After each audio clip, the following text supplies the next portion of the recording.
since COVID, the Senators are 11-2-1 against the Detroit Red Wings and 21-10-6 since the Red Wings moved to the Eastern Conference in 2014. So the same rivalry as a hammer and a nail, but it also gets pretty heated out there for sure. So lots to still break down. Pilsy, should we get to the results of the votes first? Should we get to our Sens Central standouts? Or should we break down what was probably, the Sportsnet highlight part of the game, like the plot of the game with the injuries and the chaos that ensued around that play? I mean, we're 24 minutes in, Ross. I feel like we should get to that moment. It's a moment no one wants to see, especially when it's big-time players like Dylan Larkin. It's a scrum in front of the net. And look, Mathieu Joseph clearly is trying to box him out. There's no question that he's trying to make contact there. But I do think it's important to look at that replay and see that Mathieu Joseph is bumped, and that kind of pushes him even further, and he's falling while he's boxing out Larkin, and 100% he catches him high. He hits him right in the head with basically the side of his stick, and you don't want to see that at all. But I don't think that was his intention. I think he's just going for a shoulder, trying to keep him out. And then the thing too is, as Larkin's falling, it looks like he ends up catching the side of Parker Kelly as well. So that's kind of like a smush momentum crash right there. And obviously that leads to some serious pain for Dylan Larkin, as pretty scary moment when you see a guy lying on the ice like that, completely lifeless. Like most of the time you see their legs kind of moving and they're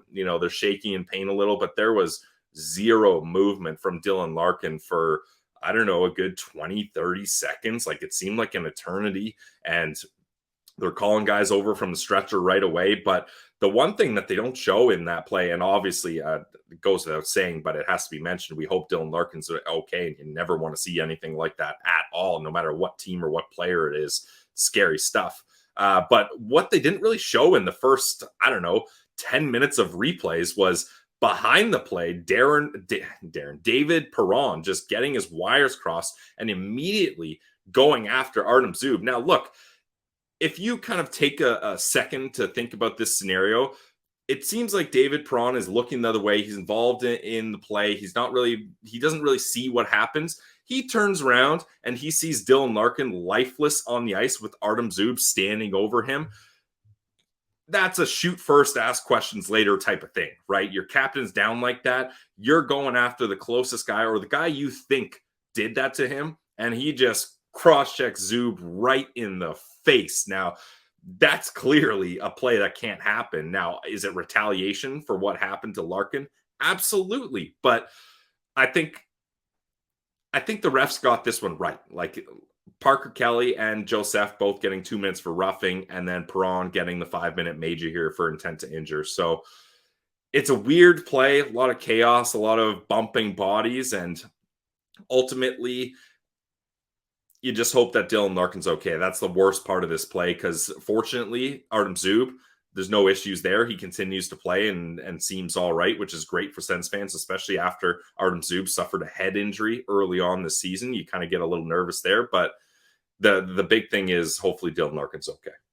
Couldn't agree more. Like, that's obviously the first thought, and Dylan Larkin's had concussion issues before, so you never want to see that. And I think you did a good job of breaking it down. And at the same time, if you're Artem Zub, like, you're probably best to put your hands up knowing that he's coming for you.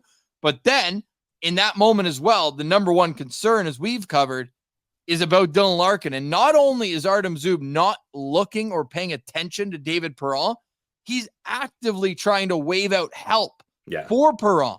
That's where it's like, I understand that it's your captain. He's down. It was scary. I honestly thought he was dead.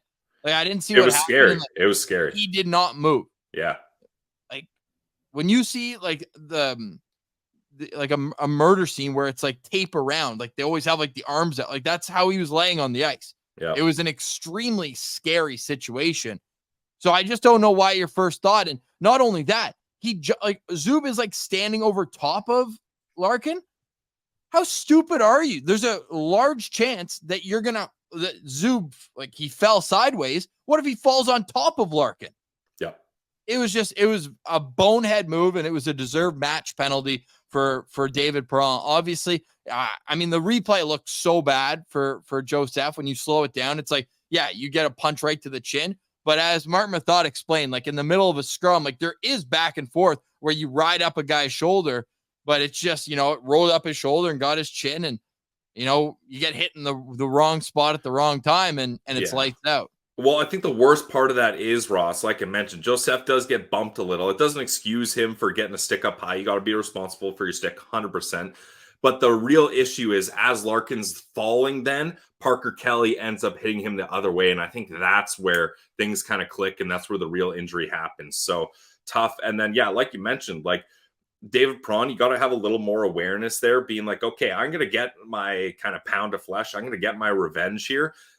But I'm going to do it in a way that makes sure that this dog pile doesn't fall on my captain that's down here. And